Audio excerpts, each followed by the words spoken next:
Welcome to Meadowbrook Fables, where the rain falls softly and every story begins with once upon a time. Settle in, close your eyes, and let these gentle tales carry you to a peaceful dream.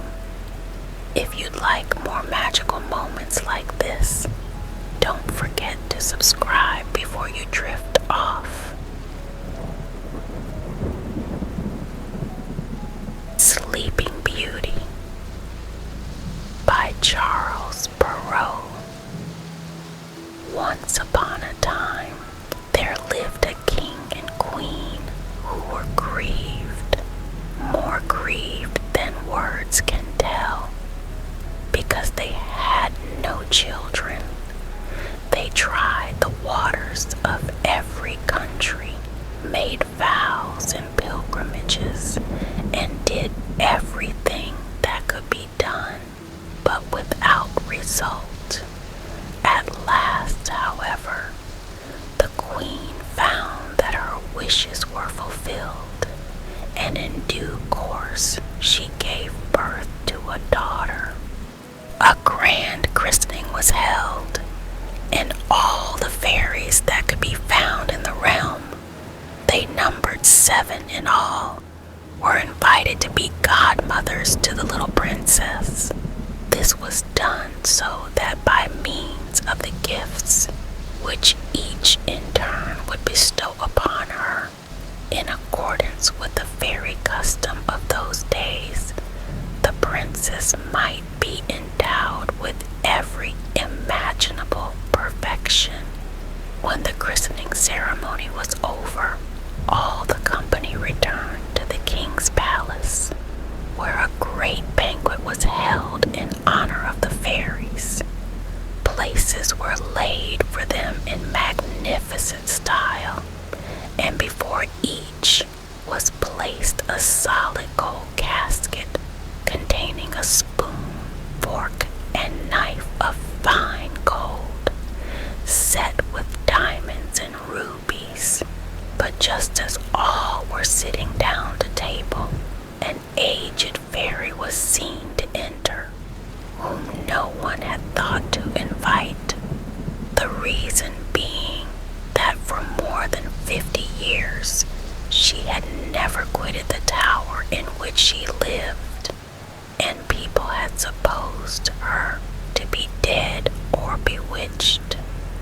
By the king's orders, a place was laid for her, but it was impossible to give her a golden casket like the others, for only 7 had been made for the 7 fairies. The old creature believed that she was intentionally slighted and muttered threats between her teeth. She was overheard by one of the young fairies who was seated nearby. The latter, guessing that some mischievous gift might be bestowed upon the little princess, hid behind the tapestry as soon as the company left the table. Her intention was to be the last to speak, and so to have the power of counteracting, as far as possible, any evil which the old fairy might do. Presently, the fairies began to bestow their gifts upon the princess. The youngest ordained that she should be the most beautiful person in the world. The next, that she should have the temper of an angel. The third, that she should do everything with wonderful grace. The fourth, that she should dance to perfection. The fifth, that she should sing like a nightingale. And the sixth, that she should play every kind of music with the utmost skill. It was now the turn of the aged fairy, shaking her head in token of spite rather than of infirmity. She declared that the princess should prick her hand with a spindle and die of it. A shudder ran through the company at this all eyes were filled with tears. But at this moment, the young fairy stepped forth from behind the tapestry. "Take comfort, your majesties," she cried in a loud voice. "Your daughter shall not die. My power, it is true, is not enough to undo all that my aged kinswoman has decreed. The princess will indeed prick her hand with a spindle, but instead of dying, she shall merely fall into a profound slumber that will last 100 years. At the end of that time, a king's son shall come to awaken her." The king, in an attempt to avert the unhappy doom pronounced by the old fairy, at once published an edict forbidding all persons, under pain of death, to use a spinning wheel or keep a spindle in the house. At the end of 15 or 16 years, the king and queen happened one day to be away on pleasure bent. The princess was running about the castle and going upstairs from room to room. She came at length to a garret at the top of a tower, where an old serving woman sat alone with her distaff, spinning. This good woman had never heard speak of the king's proclamation forbidding the use of spinning wheels. "What are you doing, my good woman?" asked the princess. "I am spinning, my pretty child," replied the dame, not knowing who she was. "Oh, what fun," rejoined the princess. "How do you do it? Let me try and see if I can do it equally well." Partly because she was too hasty, partly because she was a little heedless, but also because the fairy decree had ordained it. No sooner had she seized the spindle than she pricked her hand and fell down in a swoon. In great alarm, the good dame cried out for help. People came running from every quarter to the princess. They threw water on her face, chafed her with their hands, and rubbed her temples with the royal essence of Hungary. But nothing would restore her.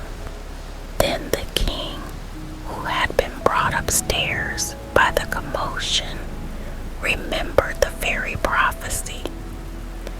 Feeling certain that what had happened was inevitable, since the fairies had decreed it, he gave orders that the princess should be placed in the finest apartment in the palace, upon a bed embroidered in gold and silver.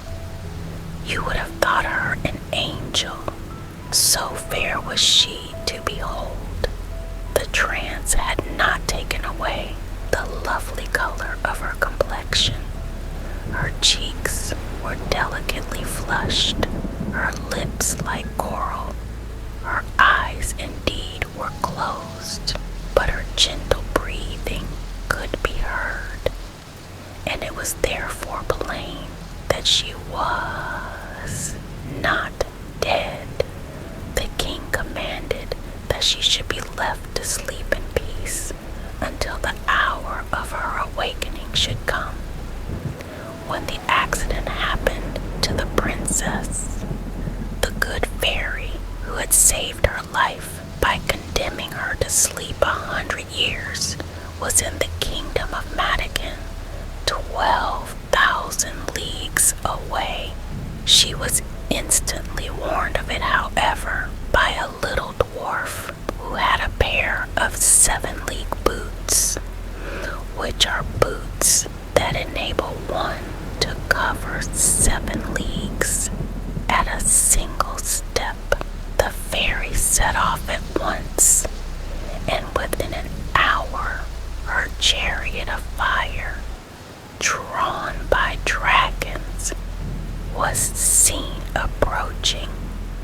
The king handed her down from her chariot, and she approved of all that he had done. But being gifted with great powers of foresight, she bethought herself that when the princess came to be awakened, she would be much distressed to find herself all alone in the old castle. And this is what she did. She touched with her wand everybody except the king and queen who was in the castle.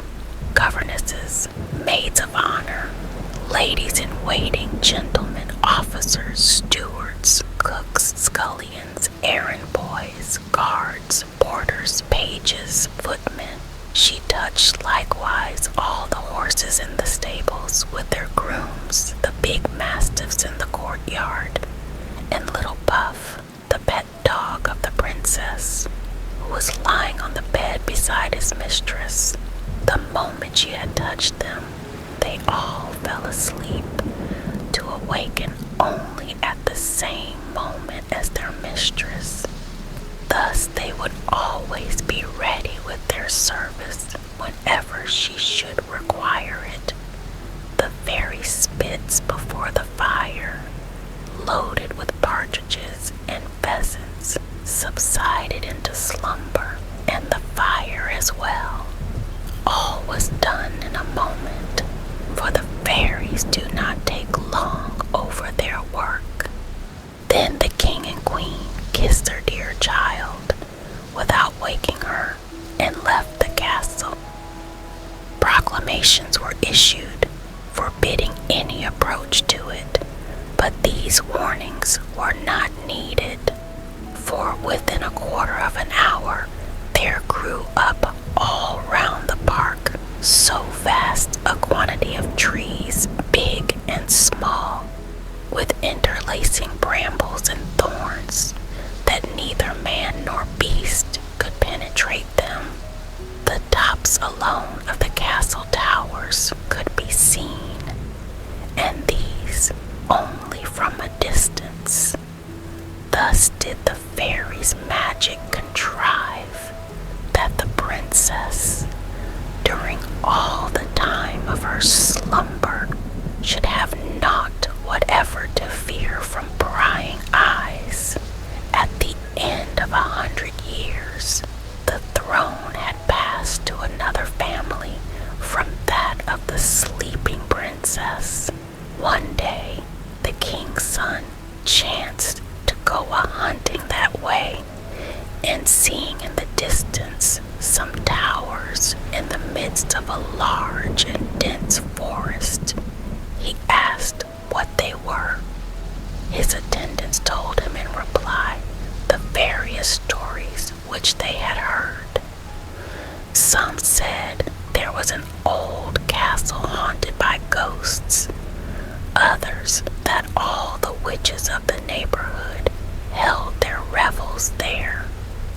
The favorite tale was that in the castle lived an ogre who carried thither all the children whom he could catch.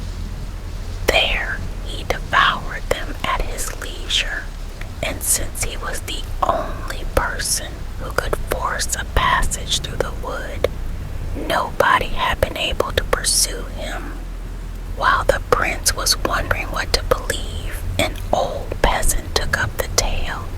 "Your Highness," said he, "more than 50 years ago, I heard my father say that in this castle lies a princess, the most beautiful that has ever been seen. It is her doom to sleep there for 100 years, and then to be awakened by a king's son, for whose coming she waits." This story fired the young prince. He jumped immediately to the conclusion that it was for him to see so gay an adventure through, and impelled alike by the wish for love and glory, he resolved to set about it on the spot. Hardly had he taken a step towards the wood when the tall trees, the brambles, and the thorns separated of themselves and made a path for him. He turned in the direction of the castle and espied it at the end of a long avenue. This avenue he entered and was surprised to notice that the trees closed up again as soon as he had passed, so that none of his retinue were able to follow him. A young and gallant prince is always brave, however. So he continued on his way and presently reached a large forecourt. The sight that now met his gaze was enough to fill him with an icy fear. The silence of the place was dreadful, and death seemed all about him. The recumbent figures of men and animals had all the appearance of being lifeless, until he perceived by the pimply noses and ruddy faces of the porters that they merely slept.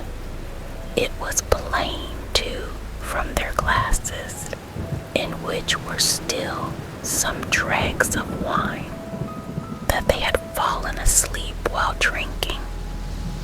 The prince made his way into a great courtyard, paved with marble, and mounting the staircase, entered the guard room.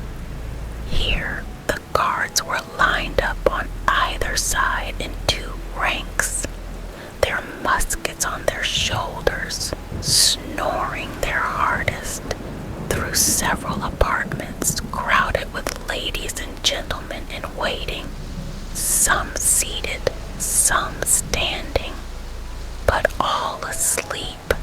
He pushed on, and so came at last to a chamber which was decked all over with gold. There he encountered the most beautiful sight he had ever seen.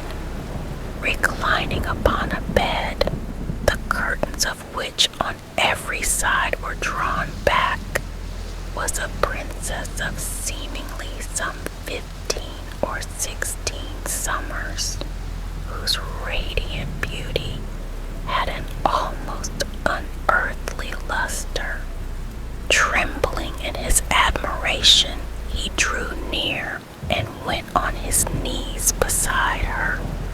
At the same moment, the hour of disenchantment having come, the princess awoke and bestowed upon him a look more tender than a first glance might seem to warrant.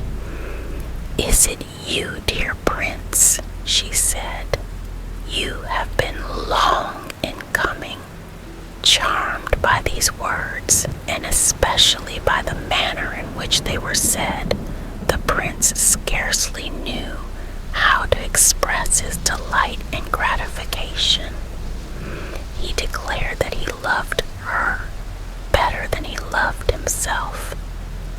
His words were faltering, but they pleased the more for that. The less there is of eloquence, the more there is of love.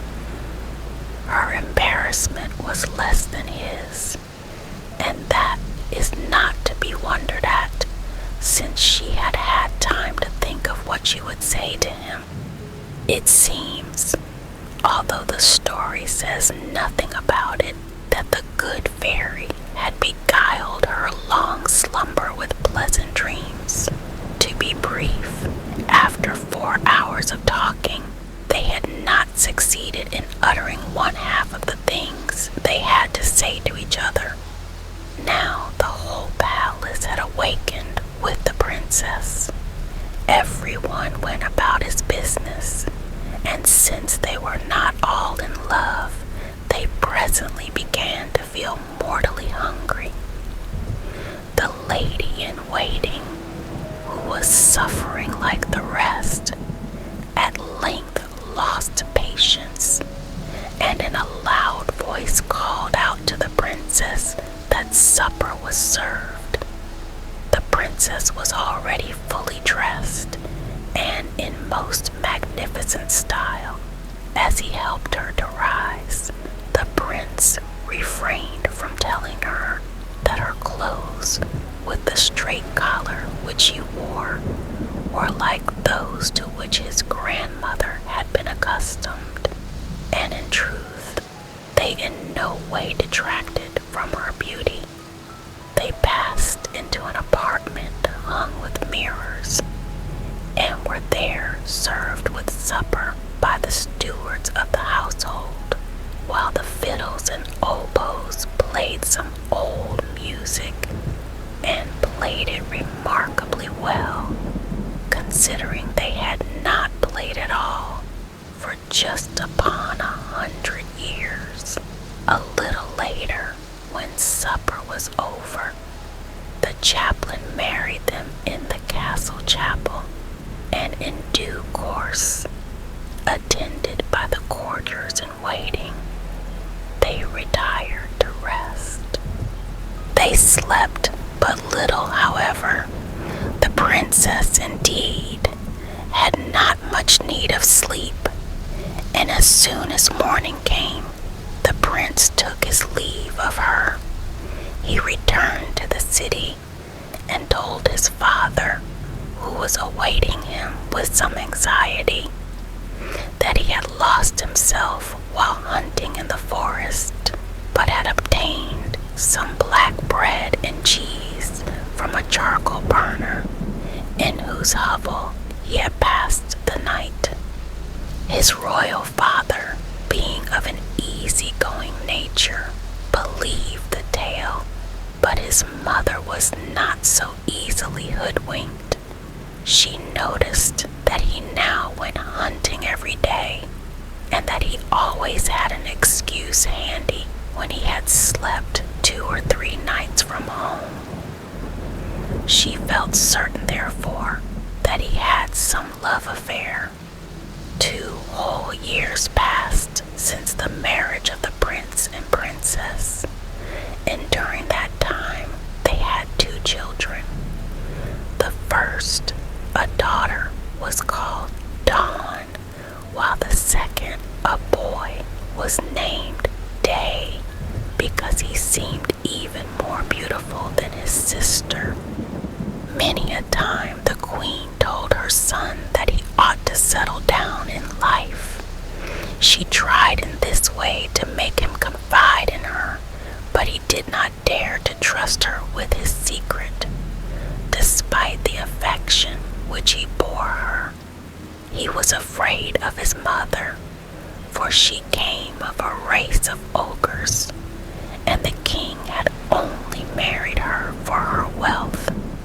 It was whispered at the court that she had ogreish instincts, and that when little children were near her, she had the greatest difficulty in the world to keep herself from pouncing on them. No wonder the prince was reluctant to say a word. But at the end of 2 years, the king died, and the prince found himself on the throne. He then made public announcement of his marriage, and went in state to fetch his royal consort from her castle. With her 2 children beside her, she made a triumphal entry into the capital of her husband's realm. Some time afterwards, the king declared war on his neighbor, the Emperor Cantalabut. He appointed the Queen Mother as regent in his absence, and entrusted his wife and children to her care. He expected to be away at the war for the whole of the summer, and as soon as he was gone, the Queen Mother sent her daughter-in-law and the 2 children to a country mansion in the forest. This she did that she might be able the more easily to gratify her horrible longings. A few days later, she went there, and in the evening summoned the chief steward. "For my dinner tomorrow," she told him, "I will eat Little Dawn." "Oh, madam," exclaimed the steward. "That is my will," said the queen, and she spoke in the tones of an ogre who longs for raw meat. "You will serve her with piquant sauce," she added. The poor man, seeing plainly that it was useless to trifle with an ogress, took his big knife and went up to Little Dawn's chamber. She was at that time 4 years old, and when she came running with a smile to greet him, flinging her arms round his neck and coaxing him to give her some sweets, he burst into tears and let the knife fall from his hand. Presently, he went down to the yard behind the house and slaughtered a young lamb. For this, he made so delicious a sauce that his mistress declared she had never eaten anything so good. At the same time, the steward carried Little Dawn to his wife and bade the latter hide her in the quarters which they had below the yard. 8 days later, the wicked queen summoned her steward again. "For my supper," she announced, "I will eat Little Day." The steward made no answer, being determined to trick her as he had done previously. He went in search of Little Day, whom he found with a tiny foil in his hand, making brave passes, though he was but 3 years old, at a big monkey. He carried him off to his wife, who stowed him away in hiding with Little Dawn. To the ogress the steward served up, in place of Day, a young kid so tender that she found it surpassingly delicious. So far, so good, but there came an evening when this evil queen again addressed the steward. "I have a mind," she said, "to eat the queen with the same sauce as you served with her children." This time, the poor steward despaired of being able to practice another deception. The young queen was 20 years old, without counting the 100 years she had been asleep. Her skin, though white and beautiful, had become a little tough, and what animal could he possibly find that would correspond to her? He made up his mind that if he would save his own life, he must kill the queen, and went upstairs to her apartment, determined to do the deed once and for all. Goading himself into a rage, he drew his knife and entered the young queen's chamber, but a reluctance to give her no moment of grace made him repeat respectfully the command which he had received from the queen mother. "Do it, do it," she cried, baring her neck to him. "Carry out the order you have been given. Then once more I shall see my children, my poor children that I loved so much." Nothing had been said to her when the children were stolen away, and she believed them to be dead. The poor steward was overcome by compassion. "No, no, madam," he declared. "You shall not die, but you shall certainly see your children again. That will be in my quarters, where I have hidden them. I shall make the queen eat a young hind in place of you, and thus trick her once more." Without more ado, he led her part to his quarters, and leaving her there to embrace and weep over her children, proceeded to cook a hind with such art that the queen mother ate it for her supper with as much appetite as if it had indeed been the young queen. The queen mother felt well satisfied with her cruel deeds, and planned to tell the king on his return that savage wolves had devoured his consort and his children. It was her habit, however, to prowl often about the courts and alleys of the mansion in the hope of scenting raw meat, and one evening she heard the little boy Day crying in a basement cellar.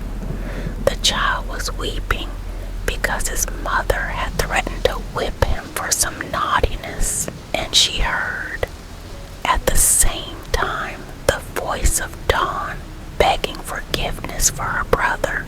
The ogress recognized the voices of the queen and her children, and was enraged to find she had been tricked.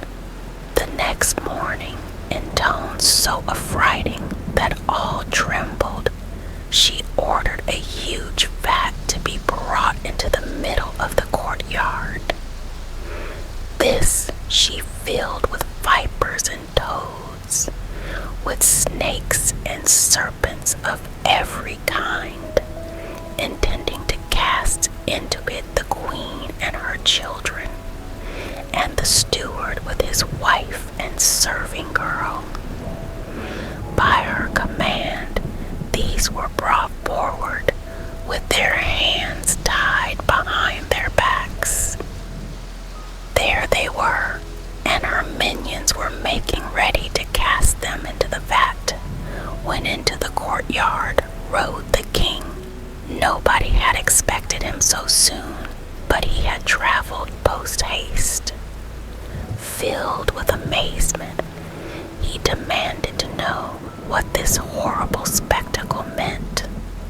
None dared tell him, and at that moment the ogress, enraged at what confronted her, threw herself head foremost into the vat, and was devoured on the instant by the hideous creatures she had placed in it.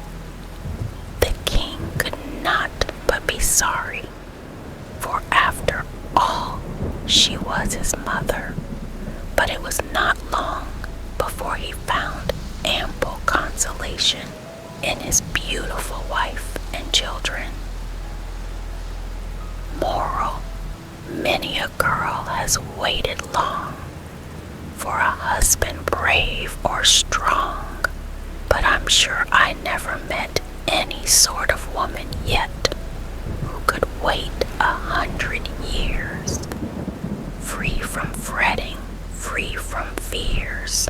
Now, our story seems to show that a century or so, late or early, matters not.